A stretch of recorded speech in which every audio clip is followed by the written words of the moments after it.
I hope कि आप अच्छे होंगे, स्वस्थ होंगे और मस्त होंगे। आज हम इस वीडियो में बताने वाले हैं 2024 जो भयंकर रूप से चुनाव प्रचार हो रहा है। इस चुनाव में आप देखो राष्ट्रीय राजनीतिक दल 8 राष्ट्रीय राजनीतिक भारत में होता है, 8 भिड़ी हुई है और उसमें कुछ लोग निर्दलीय भी चुनाव में भाग लिए हैं। उसमें हम लोग देखने वाले हैं इस वीडियो में कि प्रधानमंत्री की क्राइटेरिया क्या होता है, प्रधानमंत्री देश के कैसे बनते हैं।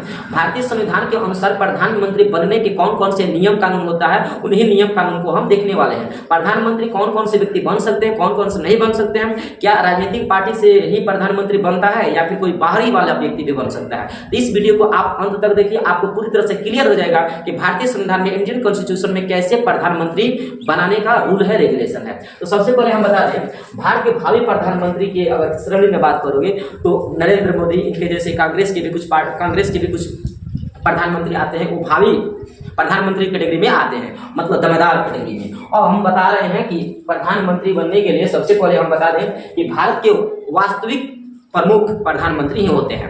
भारत के 2 प्रकार के प्रमुख होते हैं। देश के प्रमुख कौन है? राष्ट्रपति। नाम मात्र के वो प्रमुख होते हैं, लेकिन ओरिजिनल जो प्रमुख होते हैं ना, मालिक होते हैं, वो प्रधानमंत्री होते हैं। ये कार्यकारी मामलों में सबसे नंबर 1 पर आते हैं, कार्य कराने के मामले में भारत में। और वहीं संवैधानिक मामले में देखोगे तो राष्ट्रपति सर्वोपरि होते हैं। ठीक है, तो अलग अलग क्षेत्र होता है उन लोगों को प्रमुखता के मामले में। भारत में आप देखेंगे तो 8 प्रकार के राष्ट्रीय राजनीतिक दल है। सभी राष्ट्रीय राजनीतिक दल अपना सदस्य चुनाव में टिकट देकर और मतलब टिकट देने के बाद से यहाँ लड़ाती है। और एमपी के चुनाव होता है, भयंकर रूप से एमपी का चुनाव होता है, याद रखना बाबू। हम आपको बता दें एमपी और एमएलए में थोड़ा सा अंतर होता है। एमपी और एमएलए क्या होता है, ध्यान से सुनिए, जब तक ये आप नहीं समझोगे आप क्राइटेरिया नहीं समझ सकते हैं। तो एमएलए होता है जब सीएम के चुनाव होता है ना, मतलब विधानसभा का चुनाव होता है, जब सीएम का नियुक्ति करना होता है तो उस कैटेगरी में एमएलए का चुनाव होता है। लेकिन जब प्रधानमंत्री की पद की नियुक्ति होता है तो उस समय एमपी का चुनाव होता है। ये तो आप क्लियर कर लिए कि एमएलए के चुनाव जब होता है तो उस समय सीएम का नियुक्ति किया जाता है। और जब एमपी का चुनाव होता है, लोकसभा भारत का सबसे बड़ा चुनाव है लोकसभा, और राज्य का सबसे बड़ा चुनाव होता है एमएलए, मतलब विधायकी वाला, विधानसभा जिसे बोलते हो। तो एमपी जब लोकसभा का चुनाव होगा, एमपी लोग बनेंगे, इस समय प्रधानमंत्री का नियुक्ति किया जाता है, चुनाव किया जाता है, प्रधानमंत्री का नियुक्ति किया जाता है। जब एमएलए का चुनाव होता है, विधानसभा का चुनाव होता है, इस समय सीएम का नियुक्ति किया जाता है। इतना बात आप क्लियर कर लेंगे। और दूसरा बात हम आपको बता दें एमपी के चुनाव कैसे होता है, क्योंकि जब तक आप एमपी नहीं समझेंगे तब तक आप प्रधानमंत्री की नियुक्ति नहीं समझ सकते हैं। तो देखिए भारत में 8 राजनीतिक दल है, यहाँ 7 लिखा गया है, 8 राजनीतिक दल है। 8वां यहाँ देखिए, पहला है फुलछा, पश्चिम बंगाल का ये है, इसका नाम होता है तृणमूल कांग्रेस। ये है बहुजन समाज पार्टी, मायावती वाला पार्टी के हाथी छाप होता है। क्या है? कमल छाप। भाजपा है बीजेपी। कम्युनिस्ट पार्टी ये हंसिया और गेहूं का बाल है, और ये हथौड़ी और हंसिया होता है कम्युनिस्ट पार्टी का, और ये कांग्रेस का है, और ये नेशनल कांग्रेस पार्टी का है घड़ी छाप। 10:10 की बात करते हैं। तो इतना बात। एक और होता है 8वां, उसका नाम होता है वो है पुस्तक छाप, new people's party, NMP, national people's party. NPP होता है 8वां राजनीतिक पार्टी है, नेशनल पीपुल्स पार्टी। 8 राष्ट्रीय राजनीतिक दल है। 8 राष्ट्रीय राजनीतिक दल भारत में चुनाव लड़ती है।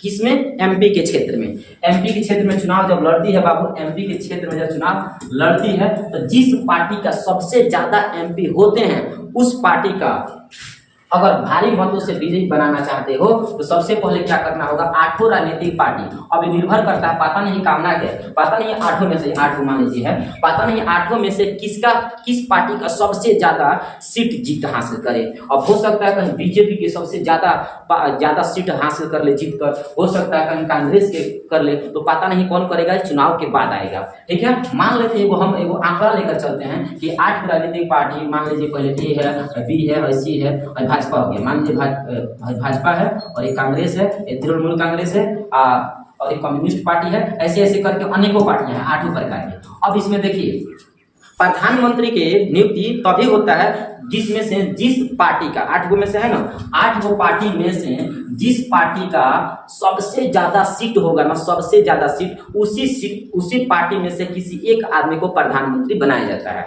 फिर से सुनिए, 8 राजनीतिक पार्टी है, इसका एक नियम होता है कितना होनी चाहिए, सीट का एक क्राइटेरिया होता है, कितना सीट होगा तो आपके पार्टी में से एक आदमी को प्रधानमंत्री बनाया जाएगा। तो उसके लिए क्राइटेरिया होता है 50%, कम से कम 50%। 50% से एगो ज्यादा होगा ना तो चलेगा। मतलब 500 लोकसभा में 545 सीट है, 545 सीट है, जिसमें से 2 एंग्लो इंडियन है, तो 543 गो सीट बचा। 543 के आधा करोगे ना, तो आधा करोगे तो 2 दूना 4, 214 और 2 एकम 2, मतलब 50% यदि कहोगे तो 271 गो सीट होनी चाहिए, तो एगो बढ़ा दिया जाता है 50% और प्लस 1 कर दिया जाता है, तो 272 गो सीट जीतनी चाहिए। मतलब हम बताना ये चाहते हैं कि मान लीजिए पूरा भारत में लोकसभा में एमपी कितने बनते हैं, 543 एमपी का चुनाव होगा, जिसमें से जिस पार्टी का सीट या एमपी 272 हो जाएगा, इसका मतलब वो भारी मतों से विजय प्राप्त कर लिया, तो उसे गठबंधन की सरकार बनाने की जरूरत नहीं पड़ता है। इस बात को आप याद रखोगे। फिर से हम आपको बता दें नियम कानून क्या है, फिर से सुनिए। हम क्या बोले हैं कि सबसे पहले 8 गो पार्टी अपना प्रत्याशी उतारेगी, फील्ड में चुनाव लड़ाएगी, और जिस पार्टी का सबसे ज्यादा जीत हासिल होगा उस पार्टी को देखा जाएगा क्या 272 अकेले जीत हासिल कर ली है। अगर अकेले जीत हासिल कर लेगी तो हम कहेंगे भारी मतों से विजय प्राप्त हुई है, इसे गठबंधन की सरकार नहीं कहेंगे, और ये ऐसे ही नॉर्मल अपने अकेले पार्टी सरकार बना लेगी, सत्ता में सहदारी ले लेगी, सत्ता बना लेगी, सत्ता स्थापित कर देगी, इसे कहते हैं भारी मतों से विजय प्राप्त होना। लेकिन अगर कभी कभी क्या होता है ना, कंडीशन नंबर क्या होता है कि किसी पार्टी का 543 में से इसका 200 मिला, इसका 100 कुछ मिला, इसका 100 मिला, इसका कुछ सीट मिला, उसका कुछ सीट मिला, किसी का 272 नहीं है, तो ऐसी कंडीशन में क्या होता है ना, ऐसी कंडीशन में 272 पूरा करने के लिए 2 या 2 से अधिक पार्टियां आपस में मिलजुल कर किसी तरह हर हालत में 272 को सीट पूरा करने का प्रयास करती है।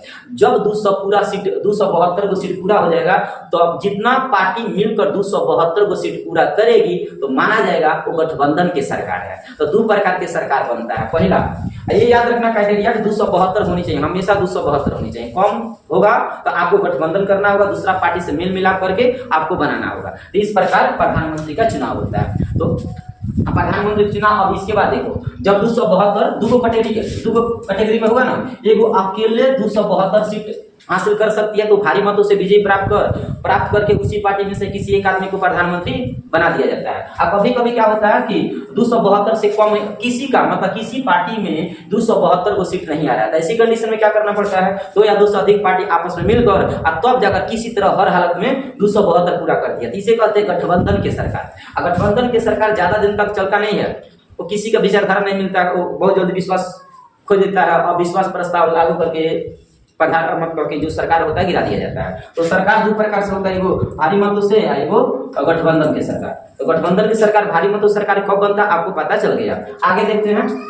इसके बाद आप देखोगे तो एमपी का चुनाव ना 2 चरणों में होता है, एगो लोकसभा का, एगो राज्यसभा का। तो लोकसभा का चुनाव जब चुनाव मतलब वोट देकर जिताएगी, वो एमपी का चुनाव होता है। वो एमपी होता है लोकसभा में, क्योंकि आपकी जो संसद होता है ना, आप देखिए संसद है, इस संसद में दो गो सभा होता है, एगो लोकसभा एगो राज्यसभा। तो राज्यसभा का चुनाव, राज्यसभा के जो भी एमपी होते हैं दोनों सभा के लोगवा एमपी कहलाता है। तो लोकसभा के एमपी जनता के द्वारा चुनकर भेजा जाता है। जैसे हम लोग वोट देंगे तो यहाँ से जो लोकसभा का सदस्य जीतेगा वो एमपी लोकसभा का होगा, और जो राज्यसभा का जो एमपी होता है ना, वो एमएलए के द्वारा जीता जाता है। हर एक राज्य में एमएलए के द्वारा भेजा जाता है, वो हर एक 2 साल पर उनका चुनाव होता है। राज्यसभा में प्रत्येक 2 साल पर चुनाव होता है, और लोकसभा के 5 साल पर चुनाव होता है। इस बात को याद रखना। तो राज्यसभा के अलग क्राइटेरिया होता है, वो एमएलए, प्रत्येक राज्य के एमएलए चुनकर भेजते हैं, और लोकसभा के जो एमपी होते हैं वो हम लोग जनता के चुनकर भेजा जाता है। तो जनता के द्वारा चुनकर भेजा जाता है ना, तो उस सीट को देखा जाता है 272 हुआ कि नहीं है, राज्यसभा का नहीं देखा जाता है।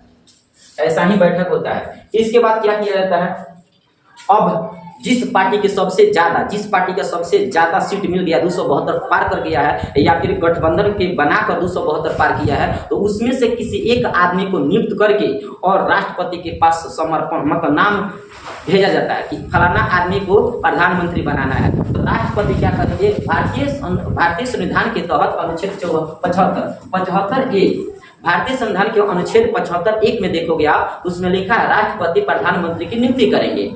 आई कौन करेगा, प्रधानमंत्री की नियुक्ति कौन करता है, राष्ट्रपति। लेकिन राष्ट्रपति के पास नामवा कौन भेजता है, फलाना को प्रधानमंत्री बनाना है, तो लोकसभा के एमपी भेजते हैं। और लोकसभा के एमपी कौन होते हैं, जिस पार्टी के बहुमत ज्यादा मिला होता है उसी पार्टी में से किसी एक आदमी को प्रधानमंत्री बना दिया जाता है।